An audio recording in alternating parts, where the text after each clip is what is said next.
Ladies and gentlemen, possibly joining us now is a man from Brownsburg, Indiana. He played his college basketball at the prestigious Butler University right here in Indianapolis, Indiana. While he was there, he led the Bulldogs to a Final Four, then a national championship, merely missing by a 16th of an inch to win a natty for the Bulldogs. He then went to Utah. Now he's with the Boston Celtics. He found a great barber. Ladies and gentlemen, possibly Gordon Hayward.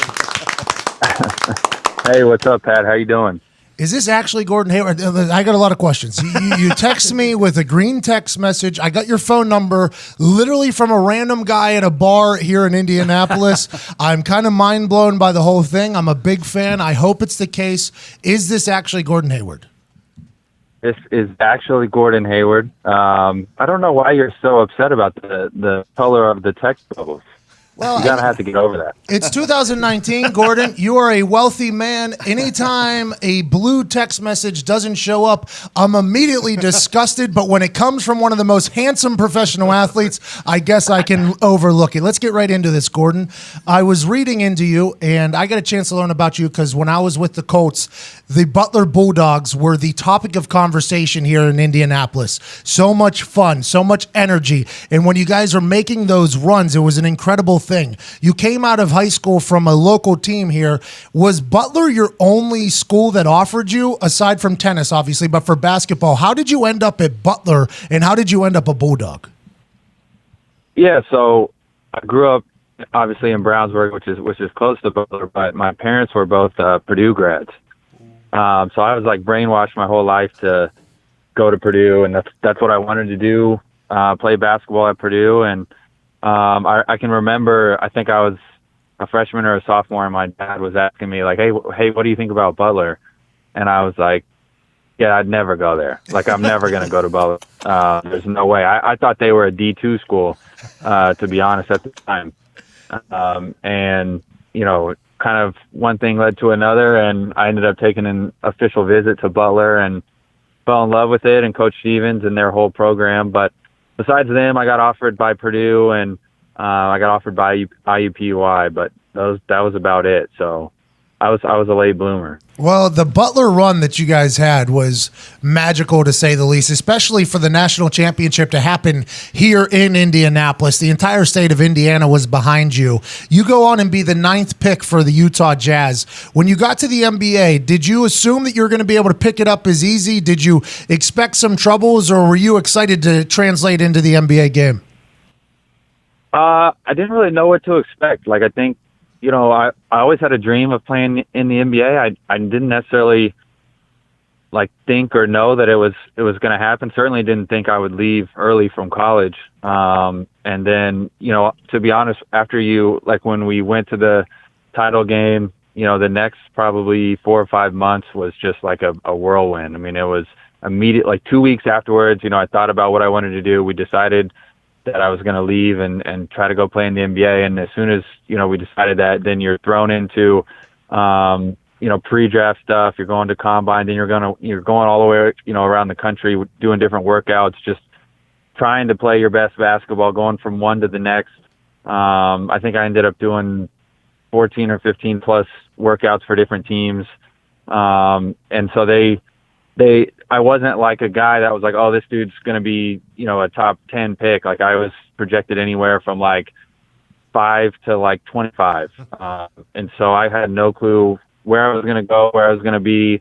And then, you know, Utah drafted me, and immediately after you get drafted, you know, you kind of get thrown into summer league, and you're then just trying to, you know, survive your best basketball at the next level. So I didn't really have time to think about what it was going to be like, or if I was going to struggle, or if it was going to be easy. I kind of was just going in with the mindset of, you know, I got a lot of work to do. This is now my job, and just try to get better, you know, year by year. Okay, so if I have this right, basketball, it's a little bit different than every other sport.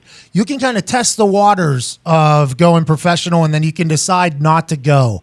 You're being projected 5 to 25, and you still decided to go instead of come back to Butler. Is there any reason you decided to do that other than just completely betting on handsome Gordon Hayward? Well, I mean, I think with basketball, especially, if you're projected to go in the first round, you're guaranteed 2 years on an NBA roster, and it's almost like you have to go because if you don't, then your game's just going to be scrutinized over for the next year, and on top of that, you're going to get, a whole nother class of freshmen, and everybody in the NBA loves potential and that whole thing, and so if you wait, you kind of it's almost, you might get injured. You never know what's going to happen. So it was kind of just a decision like, hey, we got to go try this. Let's just go, bet on yourself and just try it. Okay, so this will be airing tomorrow, which tonight is the draft. What are the feelings for people that are going into the NBA? In the NFL draft, the first round is basically figured out. I'd assume the same thing in the NBA, although you said it's a big question mark. What are the thoughts? Like, for instance, I mean, there's a lot of movement that happens in the NBA. What do you think the guys are thinking going into tonight? Is it something they're just going to try to enjoy, or is there a world of pressure on everybody going into draft night? And how did you handle that whole thing? Were you with your family? Were you at the draft? How did you handle it all? Yeah, I mean, I think it's like so different. Like each individual has such a different story of the draft and kind of how it works. I mean, I think initially, you're projected in a certain range. It's kind of, okay, I think I'm going to go in the first round, but then, based on how you did at the combine, based on how you're doing at workouts, and if you go work out for one team, all the other teams talk. So it's almost like each workout you're working out for everybody. And then you kind of get a sense, through your agent, like, okay, we kind of have, an agreement with this team at 12, like they're definitely going to take you at 12 if nobody else, takes you beforehand. And usually if you get one of those type of, agreements or whatever, you kind of know that you're going to get picked. And so then you can decide, do I want to go to New York or do I want to stay and, do something with my family, whatever. And, for me, my agent, said, or had a strong feeling that I was going to be drafted, in the lottery, and which is 1 through 14. And so then he was like, hey, let's go to New York. It'll be fun. We can see the city and it's an experience you only get to, do once. So, I think when I'm sitting there though, I was with my whole family and my agent, and you're sitting at these tables, and other than kind of knowing, I think I was going to be, at a couple of spots, it's not like I knew I was going to go to Utah or anything like that. So you're still kind of sitting there, and I knew I wasn't going to be like top 5. And so that part's easy. But then after that, my name could be called at any point in time, and you're kind of just like sitting there, like anxious. Like, where am I going to be the next, part of my life? Like, it's life changing. And, so that part is definitely nerve wracking. And, then right before, Utah picked, we got a call, and Mark was like, all right, this is going to be you. This is going to be you right here. And then, it's a circus after that. The thought of potentially becoming an Aaron Rodgers or Brady Quinn or Johnny Manziel in the draft room is, I think that's my nightmare, by the way, especially after what you had just accomplished with Butler and I said this in the intro, a 16th of an inch away from winning a natty with one of the most spectacular shots in the history of college basketball. If you have one of those draft moments, I couldn't even imagine the pundits being like, Gordon Hayward has been through enough. That whole, right. Yeah. You're definitely thinking that in the back of your mind, but I think that's kind of where, hopefully your agent has talked to these teams and you kind of know, like, all right, I think I'm pretty good. As somebody who doesn't follow the AAU and the basketball come up as much as others probably do, and I host a sports podcast, so it's probably something I should do, but when these Europeans get drafted out of fucking nowhere, like out of nowhere, do the other players, yourself included, like know about them going into the draft? Have you ever seen them before? Have you played with them before? Or is it a curveball for you guys as well? It's like, well, who knows who the hell this guy is? He's going to get a couple $1 million more than me because he played against 4 foot tall white guys over in Greece. I mean, I think there's always guys like, I think last year was a good example, like Luka Doncic. Like I'm sure everybody knew who he was because he was such a big story. But there's always guys that seem like they get picked like you said, it's literally out of nowhere, and they're picked like 11 or 12, and you're like, I've never heard of this guy at all. And you're like looking at your agent, like, who is this? And he's like, man, I don't know who that is either. Like they must have just found him. And certain teams, I think, have, European scouts that probably do, better job than others at finding guys. And I will say there's always sometimes, like, I think that teams kind of have agreements with agents, and this might be more of a case over in Europe than here, just because it's I think easier to kind of protect against them. But sometimes if the team really likes a player, I mean, they can say like, hey, don't work out for anybody. Like, I don't want you doing anything. We're going to draft you at this spot. And we don't want any other teams to see you, So sometimes I guess it could be something like that, but there's always guys that just come out of nowhere for sure. Okay, so you get drafted. Have you seen Zion play? Obviously, you don't live under a rock. You got 45 kids, all girls. I saw the gender reveal, which was awesome, by the way. You got judged pretty hard by the internet. Daddy's always happy, man. Congrats on another girl, by the way, and I assume you're gonna have another one at some point as well. So congrats on another girl again. Well, I talked with Phillip Rivers about some things, and he mentioned that he started with 3 girls. Are you going to start? Hold on. Are you starting an entire farm of kids like Phillip Rivers has? Yeah. See that's the thing. I'm sure he wasn't worried about it when he was going for 10, 11, 12 kids or whatever he's got. Like, I'm sure. I don't think I'm doing that. No. You stopped in Utah for a bit and decided to have 45 kids. I respect it. The Mormons didn't deserve that. I have friends that are Mormons. All respect. Oh, Jesus. Okay, so have you seen Zion, though? Do you think his game... Oh, yeah.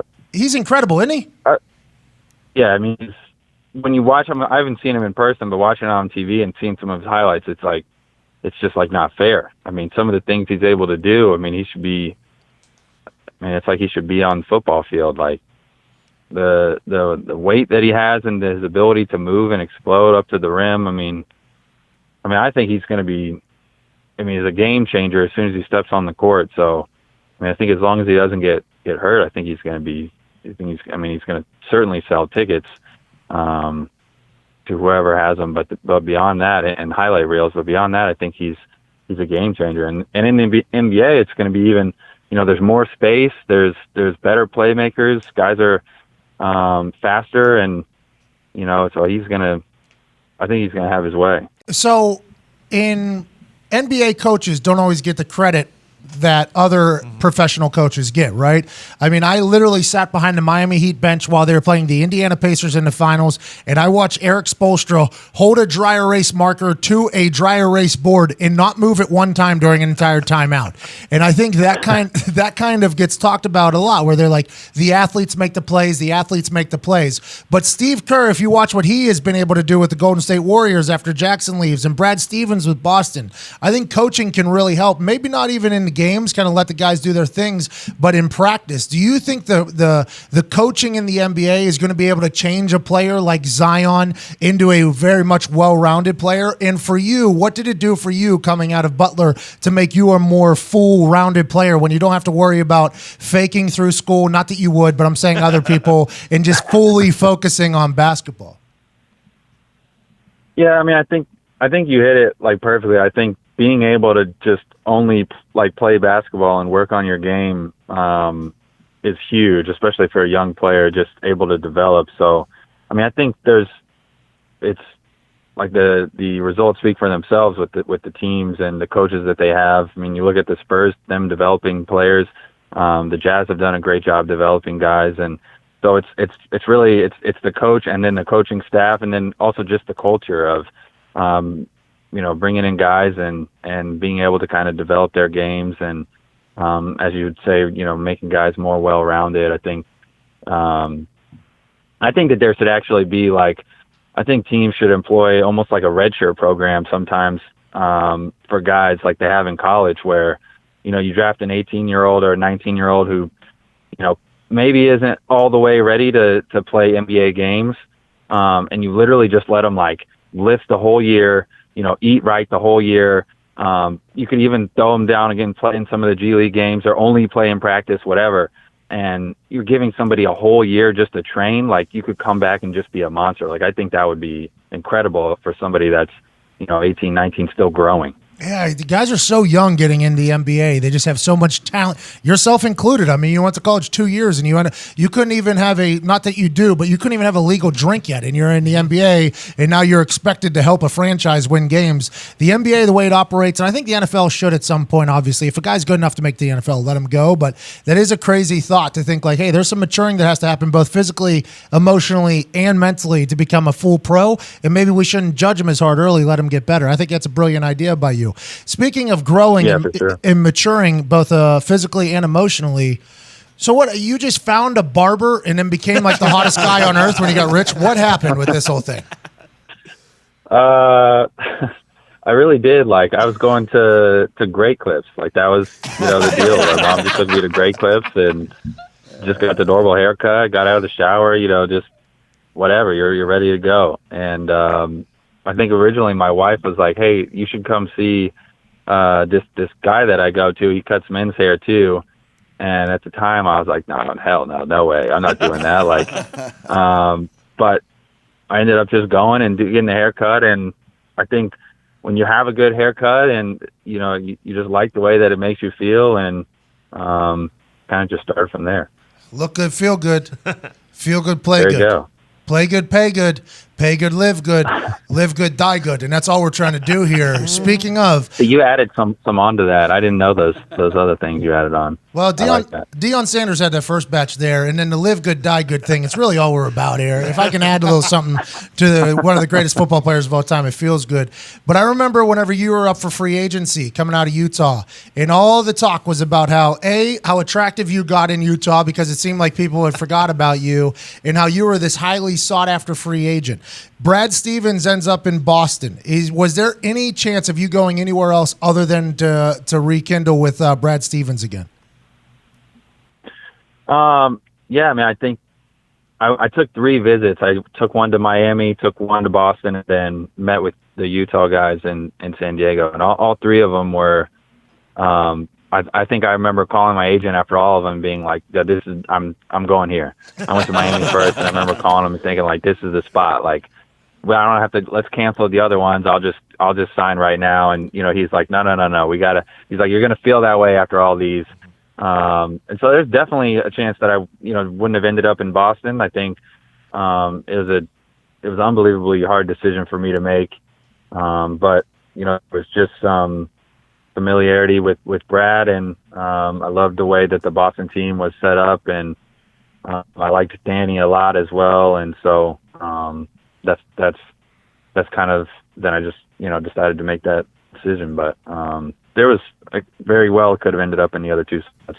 What makes Brad Stevens such a good coach? What is it? Obviously, basketball IQ is something that everybody has to have if they're going to become an NBA head coach. What he did at Butler was miraculous, to say the least. You thought they were a D2 school and you lived in Indianapolis, and then they go on this run. What makes Brad Stevens such a good coach, especially because there are some teams there that weren't great that Brad Stevens literally coached to victories? What makes Brad so good at being a basketball head coach? Because he's so young, too. I mean, he looks like a child. Yeah. I mean, I think more than anything, and I always get this, everyone always asks me, like, what makes Brad such a good coach? And I think more than anything with him is his preparation, like his work ethic. Like, I mean, he works at it, and I've never been around a coach that's more prepared than him. And he was the same way in college.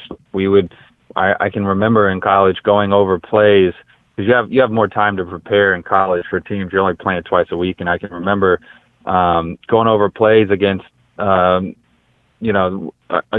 team, and he would tell the other team, okay, this is how they're going to guard an out of bounds play. And so you guys have to guard like that. And then he would bring us over and he'd draw up a play, and he'd say, hey, they're going to switch the first one, so you're going to slip, and then somebody's going to help over, and then the skip pass across is going to be wide open. He's going to fall asleep on the backside. And I'd take the ball out, and I'm thinking to myself, like, no way this works exactly like that. And sure enough, that's exactly what would happen. And that comes from like preparing, watching the film, like seeing exactly what they're going to do, watching every clip that they've done in different situations. And so when he gets into the moment and he actually does have to call a play or draw something, like he's already done it in his head or we've already practiced it. And so it's easy at that point in time. So it's, certainly I think he's, got some natural, basketball IQ he played, but more than anything, I think it's the preparation. So you end up with Boston, back with Brad Stevens, and it starts in a terribly unlucky fashion. I mean, just absolutely the worst possible thing happens, and I don't want to pile on it. Obviously, you had to live through it. That is nowhere near how you thought this new, I mean, it's your dream coming true, right? A massive contract. Now you're in a massive city, you're in a storied franchise, and boom, in the first quarter of everything, how your life is supposed to go, in your next chapter of your life, everything changes. And now the focus becomes straight back to rehab and getting back on the court. What has been the most challenging thing about that whole thing? And you literally stumbling out of the blocks here with Boston, both mentally and physically. The rehab was probably terrible. Mentally, it's probably tough to get over. How has been the process of kind of dealing with that, both mentally and physically? Yeah, man, I can't lie about it. It's brutal. Especially like you said, I made I gave up a lot to come to Boston, and first game of the year, go down, and I've never had a bad injury like that, so that was the first one. And so, thankful that we have the modern medicine that we do today to be able to, get me back out on the court, but also thankful to have a support staff that I had, and, having my wife and the girls to help you through it mentally, because there's definitely times where you just want to quit, and you're like, this isn't, this isn't fun, this isn't worth it, but it's a job, and you get through it. And I think probably the most frustrating thing was feeling like, I got back on the court, but not being able to, do some of the things that I had remembered doing kind of my whole life. And then when I was in Utah, and I think people also, so kind of that feeling of, okay, I'm back now, I should go right back to the way I was. And I guess people forget that there was going to be an adjustment period regardless of if I got hurt or not, because you're coming to a new team, new players, new system, the whole deal. And so on top of coming back from the injury, I had to deal with coming back, and dealing with that stuff, the new system and new team. And so this certainly was very frustrating, and still doing my rehab exercises today on my ankle. And I think it's going to be something that I just deal with for the rest of my career. But it's one of those things. It is what it is, and you got to try to just use it to make you stronger. Going to be exciting to get back out there again next year. Did it scare you whenever you came back? Did it scare you where you're like, you know what, I've never had that type of injury before. Now I know what's possible. Was there a mental hurdle that either you're still battling right now, or whenever you were first getting back into it this past year, like, oh shit, this could happen again, or something terrible could happen again? Was that a mental hurdle that you were having? Yeah, it was definitely a little bit of a mental hurdle. Basically trying to go into the paint and not just, shoot a floater, like trying to attack bigs, trying to challenge them at the rim, going up for an alley-oop. I remember the first time that I went for an alley-oop, and it was just in, like with one other person, nobody else was on the court. And, that took, I remember I went up the first time, and then like I didn't jump, and I was like, okay, hold on, let me redo that. Let me try this again. And, all those little things. And then even when you're practicing, like there's nothing like a game. So getting back in front of the fans, being in front of, the whole arena, and having the confidence to go and try to finish and attack the basket, like that was something that I didn't know was going to take as long as it did. And so for sure I was dealing with that at the beginning of the season. And I think I'm at a point now where it just takes reps, honestly. It takes reps of just doing it and doing it and doing it. And, I think falling down, getting bodied, and then landing on my foot awkwardly to where it's like, okay, yeah, no, it's fine. Like, it's strong, it's healthy. Like, I don't need to worry about it anymore. But your mind has to go through those mental reps too, not just, your ankle. I didn't. And so I didn't even think about you having to adjust to a new team too, like because the signing happens there and you don't even get a chance to kind of gel. It's not like, okay, boys, when I get back, we're going to do exactly what we did. I didn't even think about that. You compound that with the mental hurdle and the physical thing. It's no wonder that you struggled this past, not struggled, but I mean, you didn't have the year you had in Utah this past year. And almost now there's a lot of drama in the NBA. I think the NBA might be the most drama-filled league of all time. But now with all of these things that are happening, moves and trades and opting out, you and Tatum are now the face of the franchise again. Is that something you're excited for, that type of challenge to be like, hey, I'm the guy up here with Tatum and Brad, but hey, I'm the guy of this storied franchise in Boston now. I don't care who wants to come play with us, who doesn't want to play with us. I have faith in the coach to be able to put a scheme together for us to win, and I'm ready to ride. Is that kind of the mindset now that you're back in being the face of one of the most historical basketball franchises in the history of the game? You know what? I think for me, it's like I've been on a just focused on trying to get myself the strongest, the fastest, the quickest I've ever been, and not worrying about other things right now. There's, like you said, man, the NBA, it's things can change like overnight. And so the draft, who knows what's going to happen. You got to really control what you can control. And for me, that's getting in there every morning, getting my work, my lift, doing my rehab when I'm at home, really trying to be, really diligent about that stuff. And, at the end of the day, it doesn't, for me, I'm just trying to help us win basketball games. I came to Boston to try to win an NBA championship, and that's still the ultimate goal. And, whether or not it's, it doesn't matter to me who's at the face of the team or anything like that. Like you said, we trust the organization to put a team together that can try to help us do that, and I trust the coaching staff and everybody that I'm working with. And like I said, man, I'm super excited to get back at it again next year.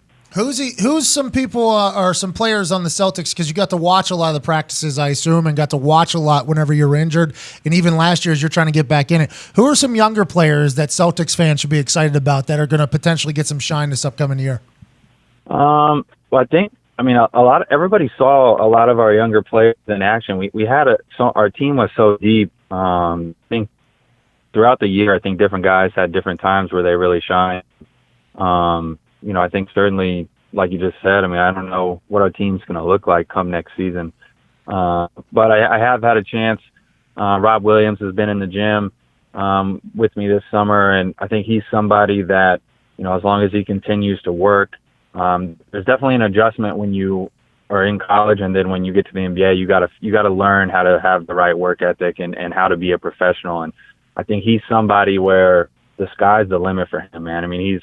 He's long and athletic, jumps effortlessly up, to block shots or to catch lobs. And he's somebody that I've been in the gym with. And, I'm hoping that he continues to work and continues to progress. And I think he can be, a monster. Do you have you get green text message? So do you have the internet on your phone? Do you ever look at reviews for phones or anything like that, or you just like blindly go into the Apple store and just pick the newest thing? Like, that's what you're about? Yeah, I am blindly walking right towards the Apple, and I don't like the Tim Cook era here. I'm a Steve Jobs guy. I've been around since Terrible Dad Steve Jobs was running the whole thing. Brilliant mind. But do you follow along with the drama, or are you one of those guys who kind of lives in your own world and doesn't read the press clippings or anything like that? You're talking about the NBA, or? Yeah, I'm talking about NBA. And I say this as a person who literally lives on the internet. The NBA has more bullshit associated with it whenever it comes to egos and drama, and then talking heads making up storylines, and then this happening and this happening. Do you follow along with any of that, or do you kind of just live in your own world? I got 45 kids. I just got to get better at basketball. Yeah, that's where I'm at. I have a Twitter and I have an Instagram, and you'll see me post every once in a while, but I also have, people that help me with that stuff. And so I had to get off of Twitter, especially when I got injured. That was one of the things for me is I was on Twitter and I was, reading what people are saying and the Instagram comments and all this stuff. And, I was talking with a sports psychologist, and we both kind of were like, let's just get you off of that stuff. Like, so I haven't I don't follow any of that anymore. Like, I don't read any of the articles about our team. You know, I a lot of times, like, you know, I have friends like text me and say, "Hey, did you just see this happen?" I was like, "No, I didn't." Like, you want to fill me in? Like, that's I don't look at it at all. You know, I'm looking at Disney World and what are the best rides that my girls are going on, and you know, what's the height requirement, which one's going to bitch the most of this or that, and I mean, that's the stuff that I'm focused on. So I mean, it's something that I just got to stay away from, the basketball side. The Avatar ride, by the way, is the one, man. That ride is incredible. Yeah, that is true. That's very true. Flight of Passage. Oh, it's so good, dude. It is so good. I can't thank you enough, dude. You've been incredible. There's a couple guys in the room who are massive fans. They have some questions as well. If you have like another 2-3 minutes, is that okay? Yeah, sure, man. Shoot. Appreciate you. Hey, Gordon, I'm a Hoosier as well, and growing up as a kid in Brownsburg, 5'11", your freshman year, probably you were supposed to have a moderately successful college career and then a better career selling insurance after that. That's what usually happens, but you blossomed to 6'8". God had different plans for you. Do you consider yourself an underdog story? I mean, I kind of have always had like a chip on my shoulder. It seems like you play that way. That's why I asked. Yeah, I mean, I think certainly, and not to bring in like the race card or anything, but there's just not very white Americans in the NBA. And I can remember my dad. I mean, that was my dream, and I wrote down my goals. And I was too little to write it, so he actually wrote it so they were legible, and I wrote them all down. And the top one was like, you know, playing the NBA. And I can remember him saying, well, you know, my mom's 5'10", my dad is about 5'10" as well. We don't have anybody in the family over 6'1", and so he was like, you know what, if you're gonna make it, you're probably gonna have to be like John Stockton or Steve Nash. And so like that's what I was like, okay, that's what I'm gonna do. I'm gonna try to model the game after that. And you know, through God, I ended up growing. I still don't know exactly where that came from, but still was never, like I said, wasn't McDonald's All-American. You know, wasn't that highly recruited at all. I had 3 offers. You know, we were an underdog at Butler, even though we all felt like we weren't. And then in the NBA, everyone kind of wrote me off as a rookie and all that stuff. So for sure, I think, you know, even today, everyone is writing me off as, oh, he had this massive injury, he's not going to be the same player. And that's something that, you know, fuels me and drives me. And so, yeah, I guess to answer your question, I do kind of have that mentality. That's awesome. Yeah, love it. I am so impressed by the fact that, and it happened with me too, like spite is a motivator for me. It is, and I think even J.J. Watt, who's one of the most positive humans of all time, gave that commencement speech at Wisconsin, and he even made sure to mention, like, hey, the negative comments can be something to motivate you as well. I think a lot more people who are professional athletes are driven by haters. It's just always been like, oh, you're not supposed to read that. You're not supposed to acknowledge the fact that you see what the haters say or you hear what they say. But for me, it's a complete opposite. Like, I hear somebody say I can't do something, and it's cliche as it sounds, like that makes me want to do that more than anybody else could imagine. And it's nice to hear that I'm not the only one now that people are more talking about it, Gordon. For sure. Anthony DeGilio has a question. This guy, massive sports gambler. Not that should affect how you answer his question, but I'm assuming there's a chance it might be around that. It's not a sport. I won't do that. I mean, I won't tamper with the NBA. I'm a stand-up guy. Of course you are. I want to know, though, like you and your teammates spend a lot of time with each other during the season. Have you ever just had the urge to grab a globe and sit down with Kyrie and show him the shape of the Earth and tell him it is in fact not a flat Earth? Great question. Oh man, I never got around to that one. You know, we talked about a lot of things, but I never went that direction. Something to think about. If he does think what he wants to think. If he does stick around, something to think about for next year. That's insane. For sure. I think he's trolling, man. He has to be trolling. That's about it. Anybody else got one? I got one. Hey, yep. Gordo, when was the last time you picked up a tennis racket? And could you have went pro with that 6'8" frame of yours? I mean, I think the last time I picked up a tennis racket seriously was probably 3 years ago in Utah, in a tournament in Utah. Actually won the tournament, which was pretty cool. Attaboy. It was like, Attaboy. it was like, Attaboy. Congratulations, man. It wasn't against the best competition. I think for the most part my tennis game is always overhyped. But it would have been interesting to see if I would have only played tennis, how far I could have gone. That would have been fun. Hey, Mr. Hayward, quick question here. Do they judge you for being a gamer and an athlete? I think initially they did when I first started in the NBA. I think everybody plays video games now, and so Was it more like the staff of the NBA or in like that people in the community? Celtics? Yeah. In that community, like they love me, so I don't think I get judged for it anymore. My wife certainly judges me. We all saw that video with you and that Dr. judges me. Disrespect there. I heard your wife yelled at you for gaming. Is that correct? That's true. I think there's a clip of it online. Oh, yeah. Actually. Jeez. You have 7 kids. You're a professional basketball player, and you find time to be an incredible gamer. You're an immaculate and a champion tennis player as well. I mean, you're an incredible human, an incredible species. I can't wait to see what you do for the Celtics next year and for the years to come. Thank you so much for joining us, man. Indiana's proud to have you, man. You're an absolute stud, and you should thank your wife for getting you to that barber. I think it's made you a much better human. For sure. Hey, thanks for having me on. I just want to say I listen to your guys' show all the time. It's hilarious. So, keep it up. Hey, I appreciate you, brother. I can't thank you enough. Good luck. Enjoy training. Ladies and gentlemen, although he wasn't an All-American, he's an All-American in my heart. From Brownsburg, Indiana, Boston Celtics star and face of the franchise, Gordon Hayward. Thank you, guys. All right. See you guys. Thank you, Gordon, so much.